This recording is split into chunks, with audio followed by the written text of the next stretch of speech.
Hello दोस्तों, एक बार फिर से आपका स्वागत है लर्निंग 24 इंडिया यूट्यूब चैनल पर। आज के लेक्चर में हम लोग पढ़ेंगे संविधान की प्रमुख विशेषताओं के बारे में। इसके बारे में हम लोग पिछले लेक्चर में भी पढ़े थे और यह इसी का पार्ट 2 होने वाला है। जो पिछले लेक्चर में हमने पढ़ा था उसके आगे इसमें हम लोग बढ़ते हैं कि संविधान में और क्या प्रमुख विशेषताएँ हैं जिसको हमें ध्यान रखना चाहिए अलग अलग एग्जाम के पॉइंट ऑफ व्यू से। तो शुरू करते हैं हम लोग। सबसे पहला जो हमारा है कि जैसे संविधान की एक विशेषता यह भी है कि हमारी जो न्यायपालिका है वह एकीकृत है और स्वतंत्र है। तो अब हम लोग यह देखते हैं कि यहाँ एकीकृत का क्या मतलब है और स्वतंत्र का क्या मतलब है। तो सबसे पहले अगर हम स्वतंत्र का मतलब देखते हैं, एकीकृत का मतलब अगर देखते हैं, हमारी न्यायपालिका क्या है, एकीकृत है। एकीकृत मतलब यह हुआ कि जो भी कानून होंगे, चाहे राज्य के कानून हो या केंद्र के कानून हो, इन सभी कानूनों को लागू करने का काम न्यायालय का होगा। इन सभी कानूनों का लागू करने का काम न्यायालय का होगा और न्यायालय जो होगी वह एक ही होगी। ऐसा नहीं है कि राज्यों के लिए अलग न्यायालय होंगे, केंद्र के लिए अलग न्यायालय होगा, ऐसा नहीं होगा। जो न्यायपालिका होगी वह एकीकृत होगी, मतलब सबसे ऊपर सर्वोच्च न्यायालय होगा, उसके नीचे प्रत्येक राज्य में या एक से अधिक राज्यों के लिए एक ही उच्च न्यायालय होंगे और फिर उसके नीचे अधीनस्थ न्यायालय होंगे। तो अगर हम यह देखते हैं कि यह हमारा स्ट्रक्चर हो गया, सबसे ऊपर क्या हो गया, सुप्रीम कोर्ट, उसके नीचे हाई कोर्ट और उसके नीचे डिस्ट्रिक्ट कोर्ट्स होते हैं। ठीक है। अब हम लोग यह देखते हैं कि जो सर्वोच्च न्यायालय है उसका क्या काम है, उसको हम क्या, संविधान उसको किस प्रकार का दर्जा देता है। तो सर्वोच्च न्यायालय को अपील का सर्वोच्च न्यायालय कहा जाता है। मतलब अगर किसी भी कानून के खिलाफ, किसी भी डिसीजन के खिलाफ अगर अपील करना है तो अपील के लिए सबसे लास्ट जो स्कोप है न्यायालय का, वह है सर्वोच्च न्यायालय। हालांकि इसके ऊपर भी है, जिससे हम राष्ट्रपति के पास अपील कर सकते हैं, लेकिन अगर न्यायालय के मैटर में बात करें तो सबसे ऊपर जो कोई जा सकता है अपील करने के लिए वह सुप्रीम कोर्ट तक जा सकता है, मतलब सर्वोच्च न्यायालय तक जा सकता है। दूसरी बात, जो सर्वोच्च न्यायालय हमारा है उसे हमारे मौलिक अधिकारों का संरक्षक भी घोषित किया गया है। मौलिक अधिकारों का क्या है, संरक्षक है। तो जब सर्वोच्च न्यायालय मौलिक अधिकारों का संरक्षक है तो सर्वोच्च न्यायालय मौलिक अधिकारों को लागू करने के लिए क्या कर सकती है। जैसे कई बार ऐसा होता है कि अगर सरकारें, चाहे राज्य सरकार हो या केंद्र सरकार हो, अगर नागरिकों के मौलिक अधिकार को कम करने के लिए कोई ऐसा कानून ले आए जिससे मौलिक अधिकार का हनन हो, नागरिकों को मौलिक अधिकार देने से रोक दिया जाए, तो उस केस में क्या है कि सर्वोच्च न्यायालय नागरिकों के मौलिक अधिकार को बहाल करने के लिए, क्योंकि वह संरक्षक है, रिट जारी कर सकता है। क्या जारी कर सकता है, रिट जारी कर सकता है। और यह रिट 5 तरह के होते हैं। 5 तरह के रिट जो है वो सर्वोच्च न्यायालय जारी कर सकता है। इसलिए सर्वोच्च न्यायालय को मौलिक अधिकारों का संरक्षक भी कहा गया है। और इस 5 रिट के बारे में हम लोग आगे जब मौलिक अधिकार पढ़ेंगे तो वहाँ पर हम लोग देखेंगे कि ये 5 रिट कौन कौन से हैं और उसका क्या प्रोविज़न है। आगे देखते हैं।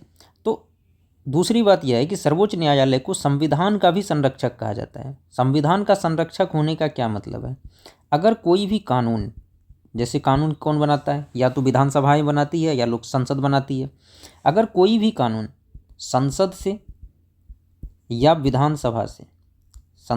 विधानसभा से बनती है और वह अगर संविधान के प्रावधानों के अनुरूप नहीं है, संविधान के प्रावधानों के अगेंस्ट है, उसके अनुरूप नहीं है, उसके कॉन्ट्राडिक्टरी है, तो इस केस में ऐसे कानून को सर्वोच्च न्यायालय रद्द कर सकती है। सर्वोच्च न्यायालय उसको क्या कर सकती है, रद्द कर सकती है, या यह कहें कि असंवैधानिक घोषित कर सकती है। तो अगर सर्वोच्च न्यायालय किसी कानून को रद्द कर दे या असंवैधानिक घोषित कर दे तो वह कानून इस देश में लागू नहीं किया जा सकता है। तो इसी तरह से जो सर्वोच्च न्यायालय हमारा है वह संविधान के संरक्षक का भी कार्य करता है। तो हम लोगों को यहाँ से यह ध्यान रखना है कि जो एकीकृत न्यायालय है तो वह सर्वोच्च न्यायालय है, उसमें जो अपील का सबसे ऊपर का न्यायालय हो गया ये। दूसरी बात, मौलिक अधिकारों का संरक्षक हुआ और संविधान का संरक्षक भी हुआ। इसके नीचे इसी तरह से उच्च न्यायालय प्रत्येक राज्यों में होते हैं। उच्च न्यायालय भी मौलिक अधिकार को लागू करने का काम करती है। उच्च न्यायालय भी संविधान का संरक्षक है और उच्च न्यायालय में जो अधीनस्थ न्यायालय है, जिला न्यायालय है या बाकी न्यायालय है, उसके डिसीजन के खिलाफ अपील की जा सकती है। उच्च न्यायालय में भी अपील की जाती है, लेकिन अपील किसके खिलाफ की जाती है? जैसे अगर जिला न्यायालय से कोई डिसीजन होता है, उसके खिलाफ आप उच्च न्यायालय में अपील कर सकते हैं। उच्च न्यायालय के नीचे होता है अधीनस्थ न्यायालय। अधीनस्थ न्यायालय में क्या सब होते हैं? एक तो जिला न्यायालय, जो जिला में अदालतें होती है, और जिला में और भी कई सारी अदालतें होती है जिला अदालत के नीचे। अब इन तीनों न्यायालय का, जैसे सर्वोच्च न्यायालय हो गए, उच्च न्यायालय या अधीनस्थ न्यायालय, इसका काम क्या है? तो सभी का काम केंद्रीय कानून और राज्य के कानूनों को लागू करना है। ये हम लोग पहले भी देखें कि राज्य के कानूनों को भी लागू करने का काम सर्वोच्च न्यायालय और उच्च न्यायालय दोनों का है, और केंद्रीय कानूनों को भी लागू करने का काम दोनों ही न्यायालय का है। ठीक है, आगे बढ़ते हैं हम लोग। अब संविधान हमारे देश के नागरिकों को कुछ मौलिक अधिकार भी देता है। संविधान देश के नागरिकों को मौलिक अधिकार भी देता है, तो यह भी हमारे संविधान की एक प्रमुख विशेषता है। कितने तरह के मौलिक अधिकार हैं? तो 6 तरह के मौलिक अधिकार दिए गए हैं, जिसमें सबसे पहला है समानता का अधिकार। अनुच्छेद 14 से 18 तक इसके बारे में प्रावधान किया गया है। स्वतंत्रता का अधिकार, अनुच्छेद 19 से 22 के बीच में इसके बारे में प्रावधान है। शोषण के विरुद्ध अधिकार, अनुच्छेद 23-24 में इसके लिए प्रावधान है। धार्मिक स्वतंत्रता का अधिकार, अनुच्छेद 25 से 28 के बीच इसका प्रावधान है। सांस्कृतिक और शैक्षिक अधिकार, अनुच्छेद 29-30 में इसका प्रावधान है। और संवैधानिक उपचारों का अधिकार, अनुच्छेद 32 में इसके बारे में प्रावधान किया गया है। तो जैसे हम बात करते हैं समानता का अधिकार, तो इसमें क्या है कि जो भी नागरिक होंगे उसे सभी नागरिकों को कानून के नज़र में समान माना जाएगा, किसी के बीच भी किसी प्रकार का भेदभाव नहीं किया जाएगा। और ख़ास करके एक टर्म चलता है इसमें RRCSP। आर से हो गया रिलीजन, अगले आर से हो गया रेस, इस सी से हो गया कास्ट, इससे हो गया सेक्स, इससे हो गया प्लेस ऑफ बर्थ। तो इन 5 बेसिस पे, मतलब धर्म के आधार पर, रंग के आधार पर, जाति के आधार पर, लिंग के आधार पर या जन्म स्थान के आधार पर किसी भी नागरिक के बीच सरकार किसी भी प्रकार का भेदभाव नहीं करेगी। तो ये होता है समानता का अधिकार, जिसके बारे में अनुच्छेद 14 से 18 के बीच में प्रावधान किया गया है। इसी तरह स्वतंत्रता का अधिकार, नागरिकों को कई प्रकार की स्वतंत्रताएं दी गई है, जिसमें कि खास करके बोलने की स्वतंत्रता, कहीं भी आने जाने की स्वतंत्रता, कहीं भी बसने की स्वतंत्रता, और इसी तरह के और भी अधिकार है। यह अनुच्छेद 19 से 22 के बीच दी गई है। इसी तरह से शोषण के विरुद्ध अधिकार दिया गया है। धार्मिक स्वतंत्रता का अधिकार है, मतलब कोई भी नागरिक अपने पसंद का धर्म अपना सकता है, उस धर्म से संबंधित गतिविधियों में भाग ले सकता है, उस धर्म का प्रचार प्रसार कर सकता है। तो ये सभी 25 से 28 के बीच दिए गए हैं। इसी तरह सभी नागरिकों को अपनी सांस्कृतिक विरासत को बचाए रखना, उसका प्रचार प्रसार करना, उसको संरक्षित करना, इसका अधिकार दिया गया है। अपने शैक्षणिक अधिकार दिए गए हैं, वो अपनी शैक्षणिक संस्थाओं का प्रचार प्रसार कर सकता है। इसी तरह जो संवैधानिक उपचारों का अधिकार है, मतलब यह है कि अगर किसी भी तरह की समस्या होती है उसे, जैसे खास करके जो मौलिक अधिकार मिलते हैं, जितने भी मौलिक अधिकार उनको दिए गए हैं, अगर वह मौलिक अधिकार राज्य लागू नहीं कर रही है, उसे नहीं मिल रहा है, तो इस केस में कुछ ऐसे प्रावधान है जिसके तहत वह सुप्रीम कोर्ट या हाई कोर्ट जाकर अपने अधिकारों को लागू करवाने के लिए प्रयास कर सकता है। तो यह संवैधानिक उपचारों के अधिकार के अंदर अनुच्छेद 32 में दिया गया है। तो यह एक विशेषता हो गई हमारे संविधान की। आगे बढ़ते हैं। इसी तरह अभी हमने बात किया कि संविधान में मौलिक अधिकार दिए गए हैं, तो मतलब नागरिकों को कुछ अधिकार हैं। साथ के साथ संविधान में नागरिकों के लिए कुछ मौलिक कर्तव्य की भी व्यवस्था की गई है कि एक नागरिक का क्या कर्तव्य होगा। यहाँ ध्यान रखने की बात यह है कि जो इनिशियली हमारा संविधान था, जो संविधान 26 जनवरी 1950 को लागू हुआ था, इस समय कोई भी मौलिक कर्तव्य नहीं था। इस समय कर्तव्य, नागरिकों के कर्तव्य की व्यवस्था संविधान में नहीं की गई थी। इसको जोड़ा गया 1976 में। मौलिक कर्तव्य की व्यवस्था संविधान में 1976 में की गई और 42वां संविधान संशोधन के द्वारा की गई। और इसकी सिफारिश किसने की थी? तो एक कमेटी बनी थी, स्वर्ण सिंह समिति। सरदार स्वर्ण सिंह के चेयरमैनशिप में एक कमेटी बनी थी जिसे हम सरदार स्वर्ण सिंह समिति कहते हैं।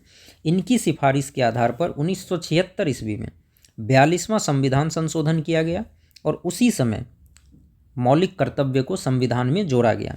आप यह भी ध्यान रखेंगे कि यह उस समय की बात है जब देश में इमरजेंसी लगी हुई थी।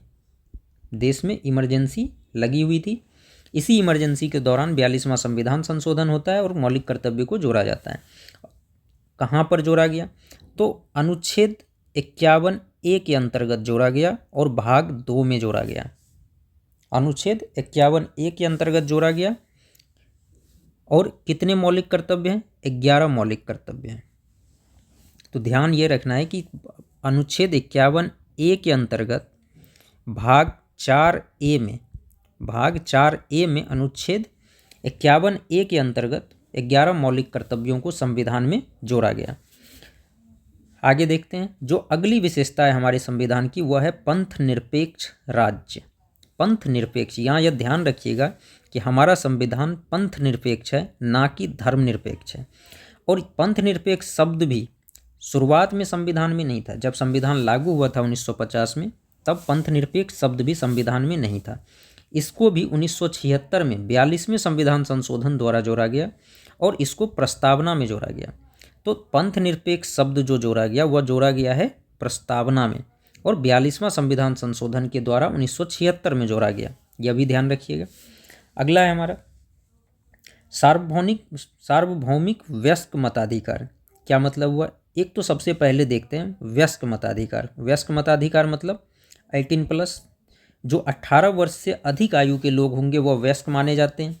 मताधिकार तो मतलब उसको मत देने का अधिकार हो गया। और सार्वभौमिक मतलब सभी, तो 18 वर्ष से अधिक के जितने भी नागरिक हैं, 18 वर्ष से अधिक कोई भी नागरिक जो इस देश का नागरिक है वह मतदान करेगा, कर सकता है। तो इसमें एक ही कंडीशन है मतदाता होने का कि आपकी आयु 18 वर्ष से अधिक हो, तो आपको मतदान करने का अधिकार मिल जाएगा। अब एक चीज़ यहाँ पर कई बार ये क्वेश्चन पूछा जाता है कि क्या शुरू से ही 18 वर्ष की आयु के ऊपर के लोगों को मतदान का अधिकार था? तो इसका आंसर है नहीं, क्योंकि पहले जो मतदान की आयु थी वह 21 वर्ष थी। पहले मतदान की आयु कितनी थी? 21 वर्ष थी।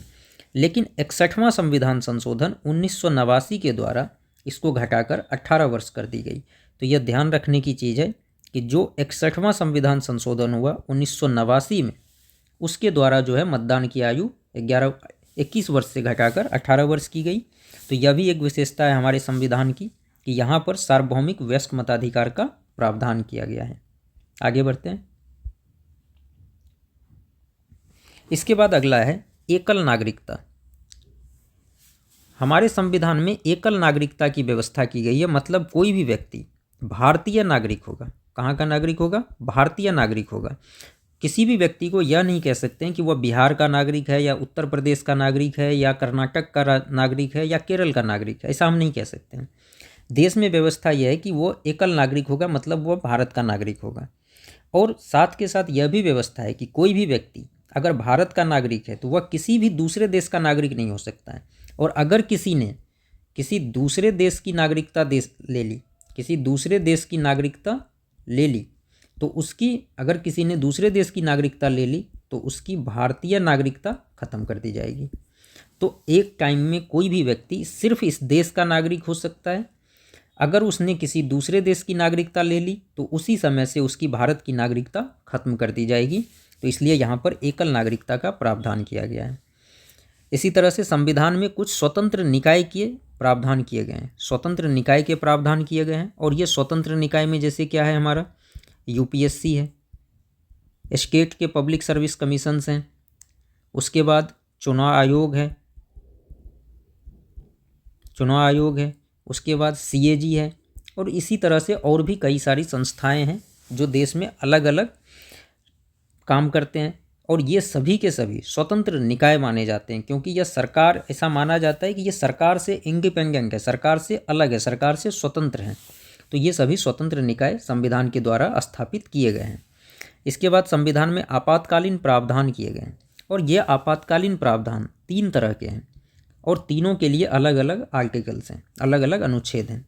जैसे अनुच्छेद 352 के अंतर्गत राष्ट्रीय आपातकाल की बात की गई है, 352 के अंतर्गत राष्ट्रीय आपात की बात की गई है, 356 के अंदर राज्य आपात की बात की गई है, और राज्य आपात को ही हम लोग क्या कहते हैं, राष्ट्रपति शासन कहते हैं, राज्य आपात को ही राष्ट्रपति शासन कहते हैं।